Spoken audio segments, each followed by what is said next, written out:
Hey, nice to have you back. Today I'm going to show you how this picture was created. I call it Little Happy Bear or Dancing Little Bear. I haven't quite decided yet. The picture is the outcome of an experiment, as pretty much everything is an experiment that you will see on this channel. The channel itself is an experiment. This video is actually my second one. Last time I showed you how to make great sketchbooks or playbooks from jelly print leftovers and scrap papers.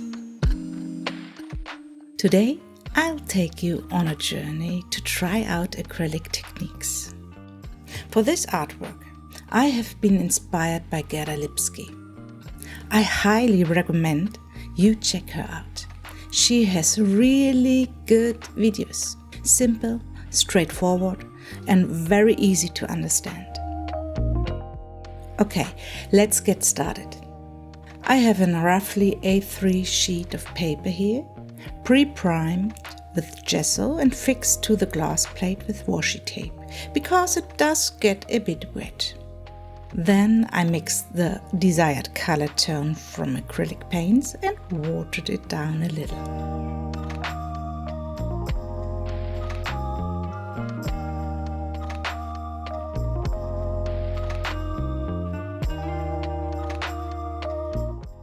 Now comes the effect I really wanted to try. It's the cell formation that occurs when alcohol comes into contact with the diluted acrylic paint. You can already see the effect here. I think it looks better on the video than it did in real life.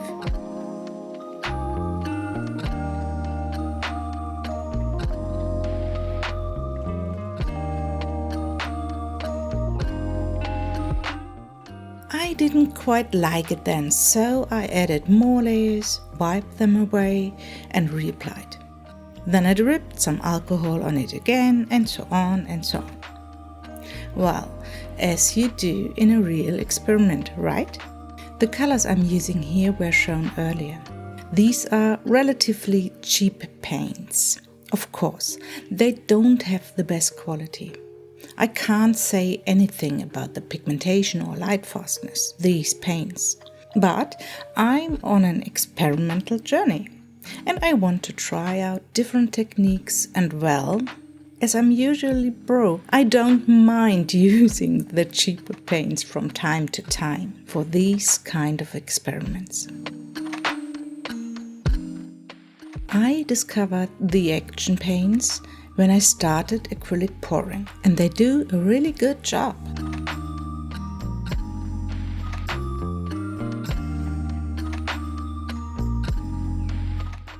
I applied more layers of paint and continued to drip alcohol on it, but I wasn't completely satisfied yet. In hindsight, it's understandable because the paint wasn't watery enough, and it's also a very light color, which meant I couldn't really create much contrast.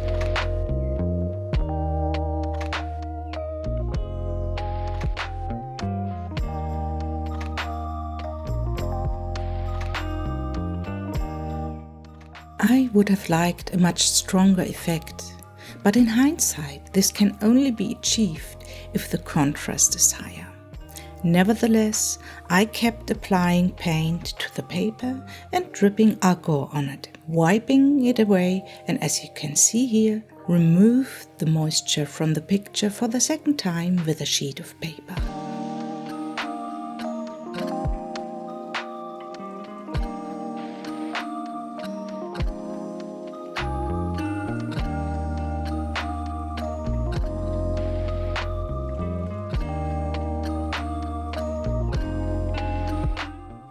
As you can see here, I switched to a darker color and partly to another technique that I also saw from Gerda. Herefore, the paint is applied to a sheet of plastic. I got this one from the hardware store, from the renovation section. It's 1 or 2 strengths thicker than the very thin plastic.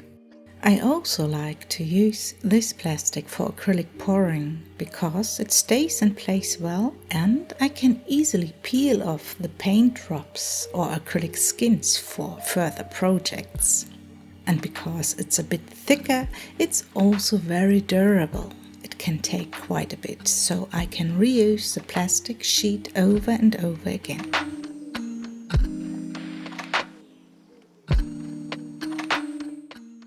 Here you can see that I've become much bolder with the water and mix the paint much thinner. Then I crumble this plastic sheet, turn it over and crumbled it further on the picture, making more or less a print with the plastic and the watery paint.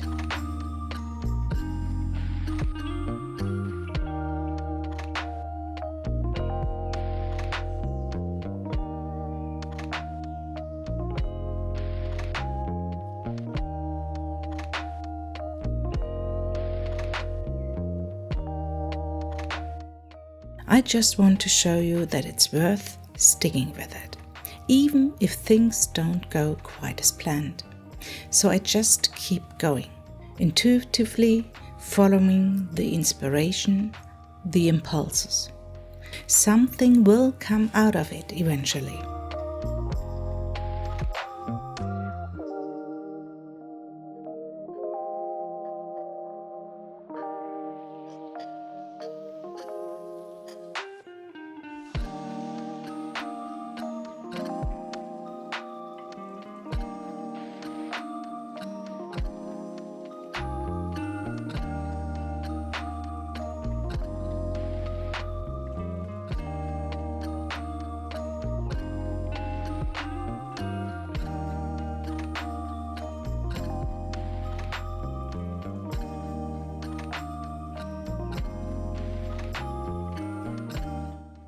Now I'm putting the plastic sheet on again because there's still wet paint on it.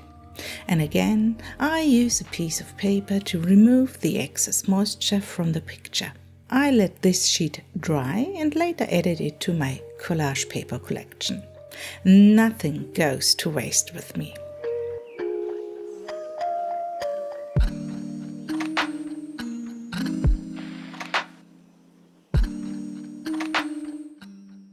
I can't remember what I'm doing here. I have no idea.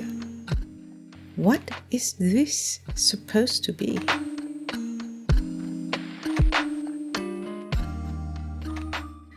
Oh, yes. Okay, now I remember. I pulled the tissue paper out. Okay. It's never wrong to apply acrylic paint to tissue paper, right? It makes nice collage paper. Okay, here you see me with a wax crayon of the very cheap kind.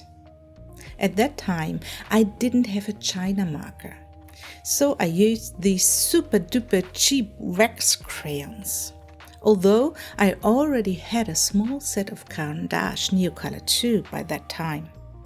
As you might know, they are water soluble, and I wanted to make the first marks permanent.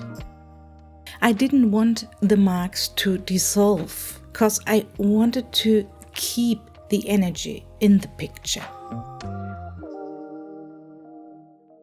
At this point, I still didn't have a real plan. I don't really see anything tangible in this picture yet. Currently, I'm intuitively grabbing colors and making marks based on my feelings.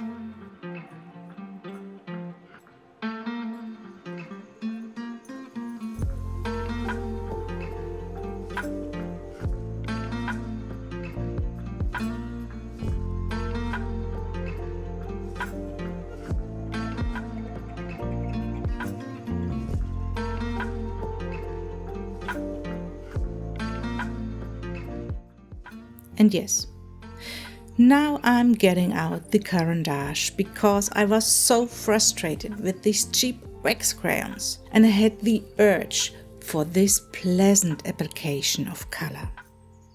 If you know the Caran d'Ache, then you know what I mean. They are so soft and buttery in application. And yes, it's just a joy to work with these wax crayons. As mentioned before, the Neocolor 2 from Caran d'Ache are water soluble, meaning when I go over them later with another layer of acrylic paint or water, this color application will dissolve. But it's an experiment, right? Just like life. Now that I have made the first marks, I started painting negatively. So I went in with the acrylic paint to calm the background a bit and discover what's hidden in this picture. Again, I do this intuitively based on feeling. At this point, I still don't see what might be in this picture. I just used my favorite neutral, which is currently this beige skin tone. Actually, I'm an absolute fan of neon colors. Those loud, happy, and sometimes even screaming colors. You'll see that later. I have also used some neon colors in this picture. Neon colors are usually always on board with me. I somehow can't do without them.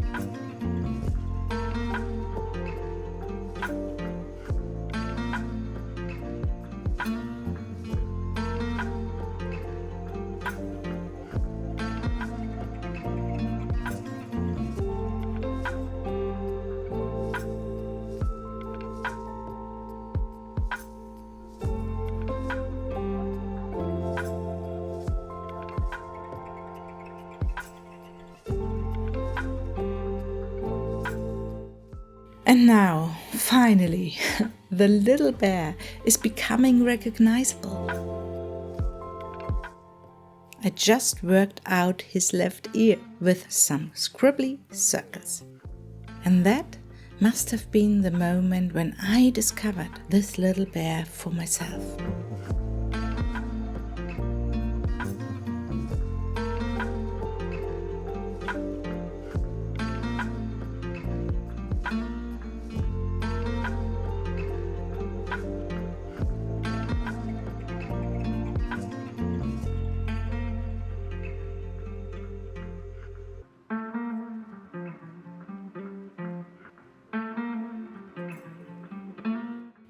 Okay, now it's a moment.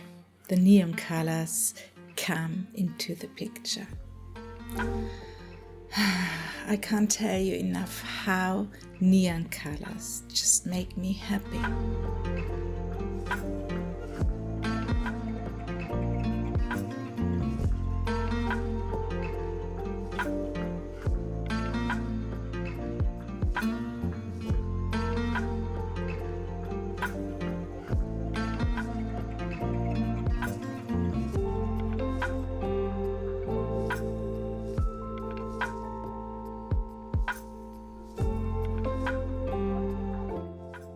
And here you can see me destroying my artwork.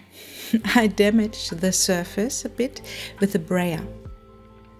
There were simply too many layers of paint and alcohol on too cheap paper. The paper I used for this is quite thick, but it's just not suitable for this amount of moisture. Due to the many layers of paint, the paper became very wet, even though I had primed it beforehand.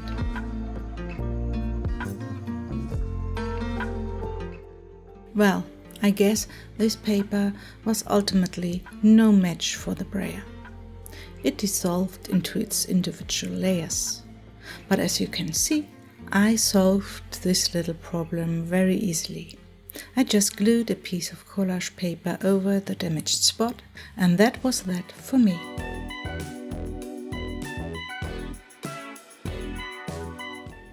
Also, I generally work in mixed media. I intuitively use materials and media as I feel like it. Therefore, I usually mix different techniques in one picture. So I would say I'm definitely a mixed media girl. With colored pencil, I'm still a bit on the lookout for the perfect pencil for me. I have some very cheap ones, and recently I got this package, the black edition from Faber-Castell. They are in the rather affordable price range, but a bit more expensive than the colored pencil from Action or Teddy. I also have the water-soluble pencils from Faber-Castell, the Albrecht Dürer ones. They are completely different quality. I love the Albrecht Dürer pencil from Faber-Castell very much. They are similar to the Caran d'Ache, very soft and smooth and buttery, and the quality of the Albrecht Dürer pencils is really, really good. Of course, I did use them in this artwork too.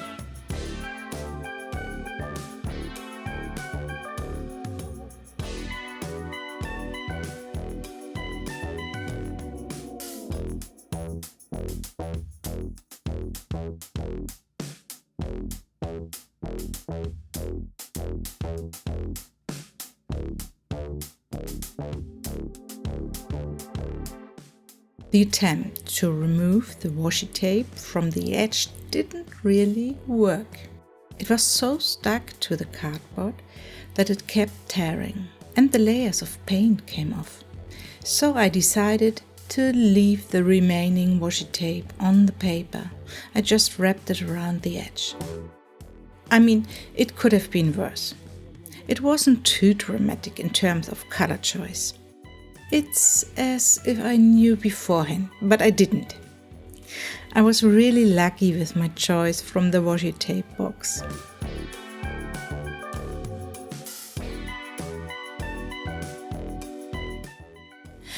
Yes, of course, the woodies.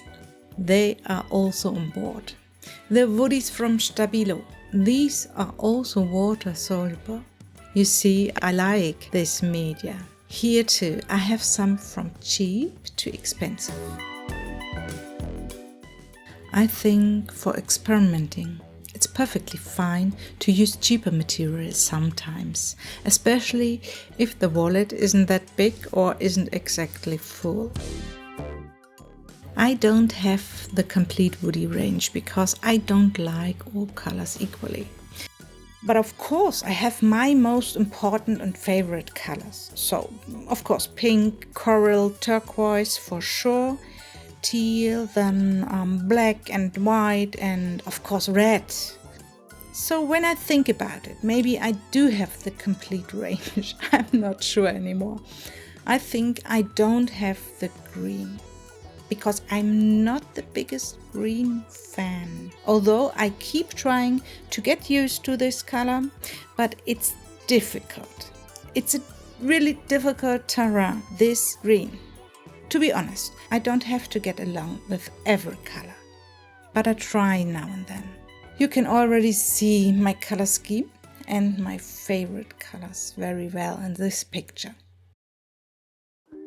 In these experiments, it's mainly about discovering my artistic personality, so I naturally reach for the colors that make me happy and bring me joy first.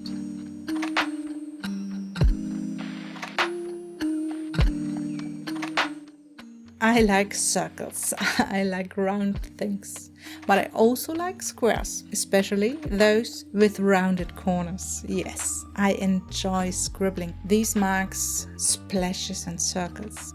And I think you can clearly see here that it's more about the energy that goes into the picture.